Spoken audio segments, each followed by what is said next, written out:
दक्षाला कठोर शासन केलं.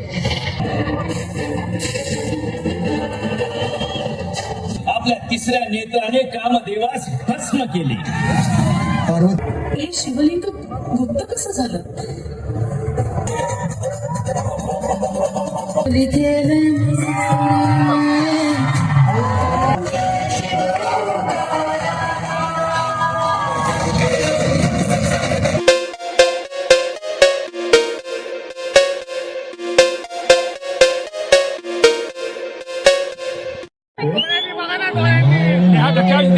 इथे सगळंच बदललेलं दिसतंय, पण मंडळी येणं भागत इथं मला. कारण हर हर महादेव, हर हर महादेव. अरे मुनिवर, आपण इथे प्रणाम स्वीकारा. आयुष्यमान भव. नंदी, तू आणि इथे पृथ्वीजलावर? माझ्या प्रभूंच्या आणि मातेच्या विवाहाची गोष्ट या पृथ्वी तलावरील भक्तांना कथन करण्यासाठी आलोय. तू देखील? म्हणजे अरे म्हणजे मी देखील त्याच कार्य हेतूने इथे आलो आहे. हा निव्वळ योगायोग म्हणायचा मुनिवर्य. नक्कीच. मग चल तर आपण दोघेही मिळून शिवपार्वतीच्या विवाहाची गोष्ट सर्व भक्तांना सांगूया. चला. हर हर महादेव, हर हर महादेव. नारायण नारायण.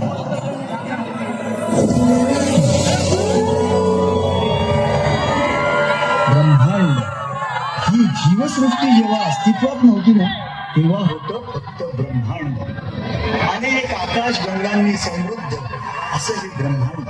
आणि याच ब्रह्मांडाचा नायक होता एक आदियोगी शिवशंकर, म्हणजेच अनंत काळापासून या ब्रह्मांडाचे संचालन करत होते शिव, आणि त्यांच्यातच व्याप्त शक्ती.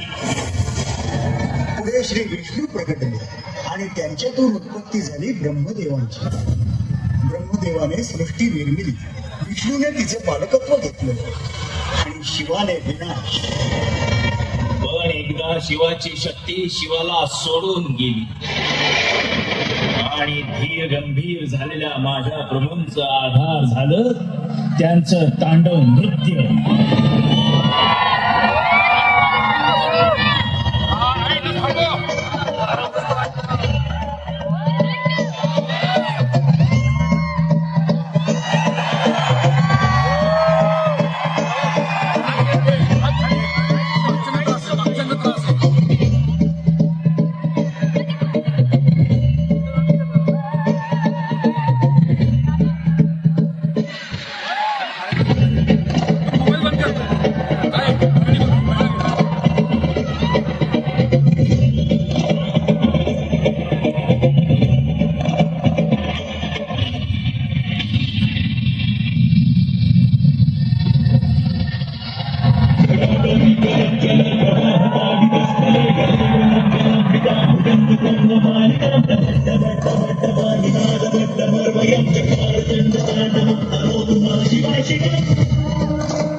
शिव कधी तांडव करीत तर कधी समाधीत लीन होत. पण त्यामुळे सृष्टीचे संचालन दोलायमान झाले. चिंतित झालेला ब्रह्मा आणि विष्णूने आदिशक्तीची आराधना केली.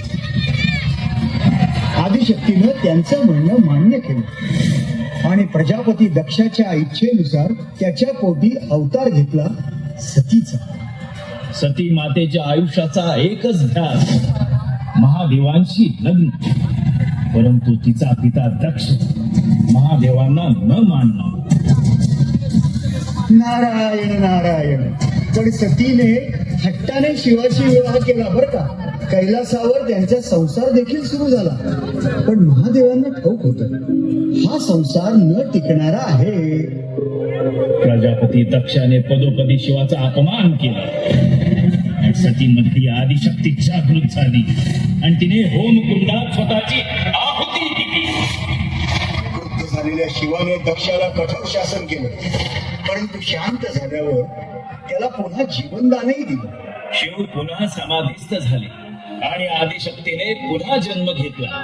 पर्वतराज हेमावत आणि राणी मैनावतीच्या पोटी पार्वतीच्या रूपात महादेवांना पुन्हा प्राप्त करण्यासाठी. पार्वती, पार्वती कुठे आहेस तू? हे पहा, आपण हिला सगळीकडे शोधत आहोत आणि ही इथे पूजेत मग्न आहे. पार्वती, पार्वती चल पाहू.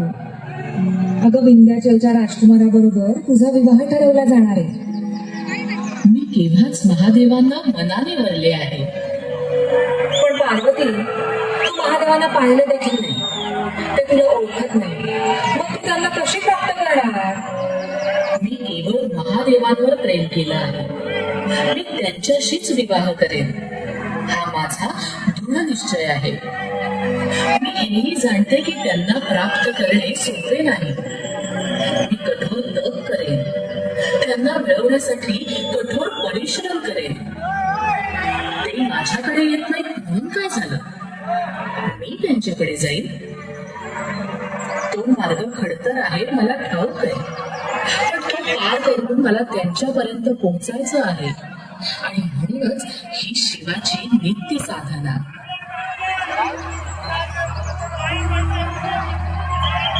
पार्वतीची आई मैनावती पार्वतीला महादेवापासून दूर ठेवण्याचा आटोकाट प्रयत्न करीत होती.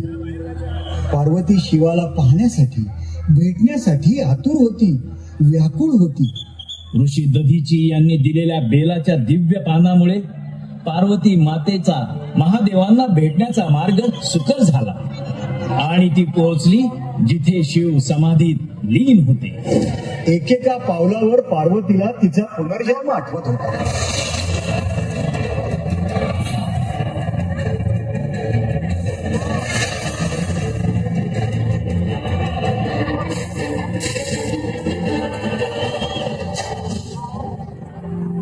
हे महादेवा, साम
महादेवाची पूजा करत होती.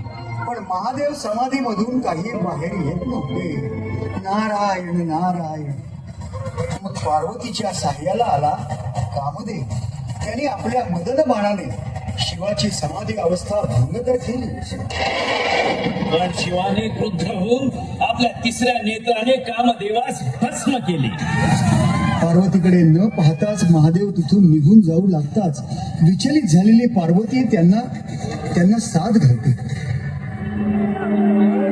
स्वामी, तुमची पार्वती तुमच्या समोर असतानाही तुम्ही माझ्याकडे न पाहताच असे कसे जाऊ शकता? मी वैरागी आहे पार्वती. तू सती रूपातून पार्वती रूपात आलीस, परंतु विकारयुक्त या शरीरास शुद्ध करण्यासाठी तुला घोर तपश्चर्या करावी लागेल. पण हा मार्ग सोपा नाही, अत्यंत कठीण आहे. या मार्गात पावलोपावली तुला अडचणी येतील आणि त्या मीच तुझ्या वाटेत पेरीन. मी कोणत्याही आव्हानाला सामोरी जाईन, पण पण तुम्हाला पती रूपात प्राप्त करेनच. पाहू मी तुला केव्हाच ओळखलंय पार्वती. ही कठोर साधना केवळ तुझी नाही, माझी पण आहे. कारण तुला पत्नी रूपात स्वीकारण्यासाठी मीही तुझ्या इतकाच व्याकुळ आहे.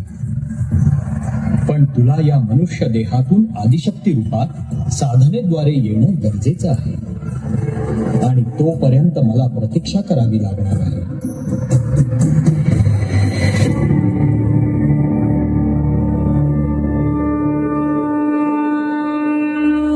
नारायण नारायण महादेव तर निघून गेले आणि पार्वतीने साधनेला सुरुवात केली. पण इथेच महादेवांनी परीक्षेला प्रारंभ केला. पूजेसाठी पार्वती शिवलिंग तयार करायची आणि ते शिवलिंग गुप्त व्हायचं. आणि मग मातेच्या मदतीस आले तिचे बंधू श्री विष्णू नारायण. नारायण नारायण. हर हर महादेव, हर हर महादेव. महादेवा, मी तुमची पूजा करीत आहे. मला सफल होण्याचा आशीर्वाद द्या.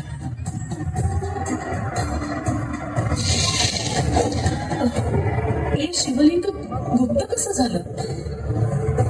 हरकत नाही, मी पुन्हा शिवलिंग तयार करेन. ओम नमः शिवाय, ओम नमः शिवाय. महादेवा, मला माहित आहे हे तुम्हीच करीत आहात, पण हे 16 सोमवाराचं व्रत मी अवश्य पूर्ण करेन. ओम नमः शिवाय, ओम नमः शिवाय, ओम नमः शिवाय.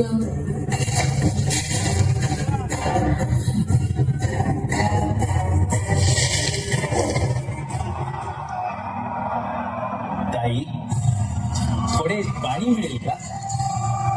हो,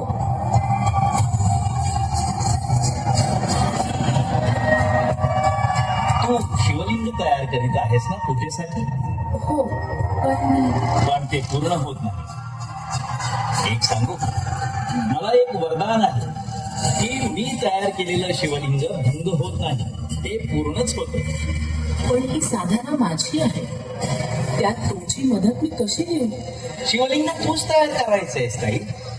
मी केवळ त्यास हात लावेन म्हणजे ते पूर्ण होईल. ठीक आहे.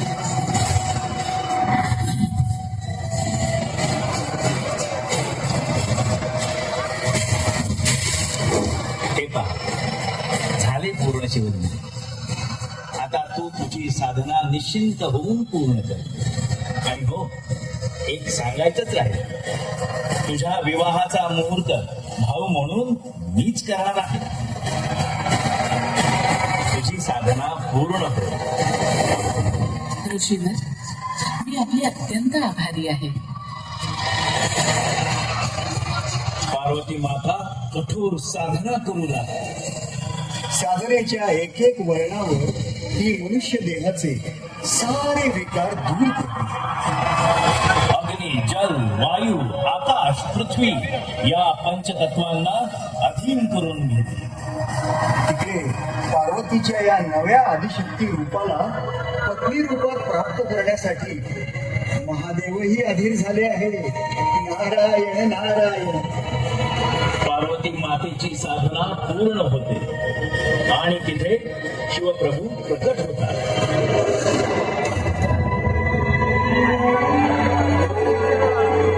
स्वामी, मला प्राप्त करण्यासाठी तू केवढी कठोर साधना केलीस पार्वती. तुला ठाऊक आहे, तुझ्या साधनेचा एक एक टप्पा तुझ्या सोबत मीही पार केला आहे. मला ठाऊक आहे महादेवा, माझ्या सोबत तुम्ही सुद्धा परीक्षा दिली आहे. पार्वती, मी या क्षणी तुझा पत्नी म्हणून स्वीकार करतो. ते सर्व ठीक आहे, पण जोपर्यंत माझ्या आई आणि वडिलांची सहमती येत नाही तोपर्यंत आपला विवाह होऊच शकत नाही. मग मग काय, मुलाकडून विवाहाचा प्रस्ताव माझ्या घरी यायलाच हवा. असंही असतं. असंच असतं. ही रीत आहे आणि ती पाळावी लागेल. ठीक आहे, मी सप्तर्षींना पाठवतो तुझ्या आई वडिलांकडे. नारायण नारायण. मुनिवर, पुढे काय झालं हे ऐकण्यासाठी सर्वजण उत्सुक आहेत. हो हो हो हो, सांगतो सांगतो. सप्तर्षींनी विवाहाचा प्रस्ताव राजा हिमावत आणि राणी मैनावतीकडे नेला. त्यांनी तो सहर्ष स्वीकार केला. तिथी ठरली फाल्गुन मासातील कृष्ण पक्षातील चतुर्दशी अर्थात शिवरात्री. आणि शिवपार्वती विवाहानंतर ही तिथी महाशिवरात्री म्हणून साजरी केली जाऊ लागली. मुहूर्त ठरला, लग्नाची लगबग सुरू झाली. शिवाच्या अंगावर लेपलेलं चिता घुसली. हळदीच्या रूपात पार्वतीच्या अंगाला लावले गेले. आणि आता आता लग्न घटिका समीप आली. नारायण नारायण. सनई चौघडा वाजू लागला. कैलासावरून शिवाचं वराळ निघालं.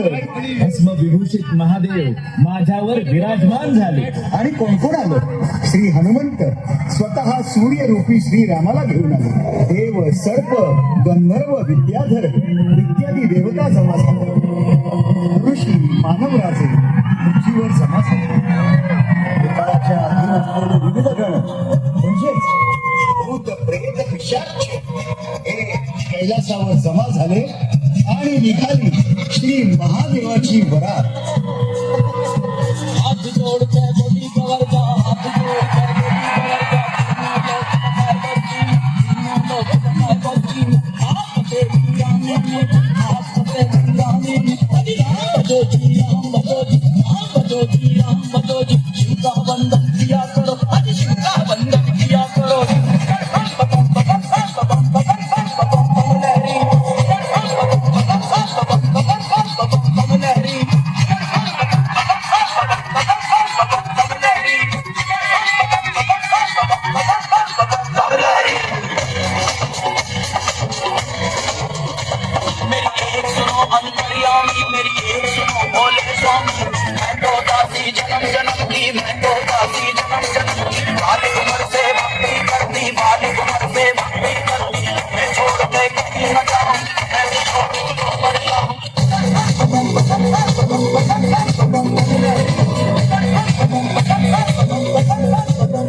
मेरे भोलेनाथ जी, एक सुनो मेरे दीनानाथ जी, पर मैं तेरी बंद रख लूंगी, जय श्री राम जगन्नाथ जी, जय श्री राम जगन्नाथ जी, जो बच जाओ मैं पी लूंगी, अमृत जान पी लूंगी, अगर मैं ले लो भोलेनाथ जी, अपने बना दो दीनानाथ जी.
महाकाल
गाजत गाजत वरात निघाली लग्न मंडपाकडे.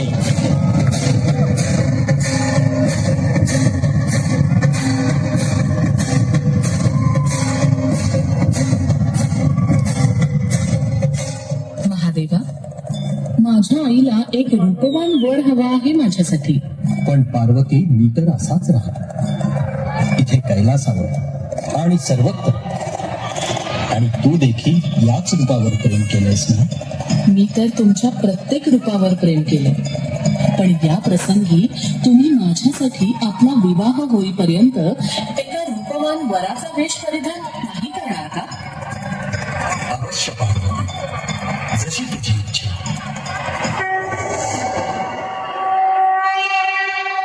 भक्तगण हो, शिव पार्वती यांचा विवाह संपन्न होत आहे. आपणही या लग्न सोहळ्यात सहभागी होऊयात. चला चला चला चला, लग्न घटिका समीप आली. नारायण नारायण हर हर महादेव.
केलेला देखावा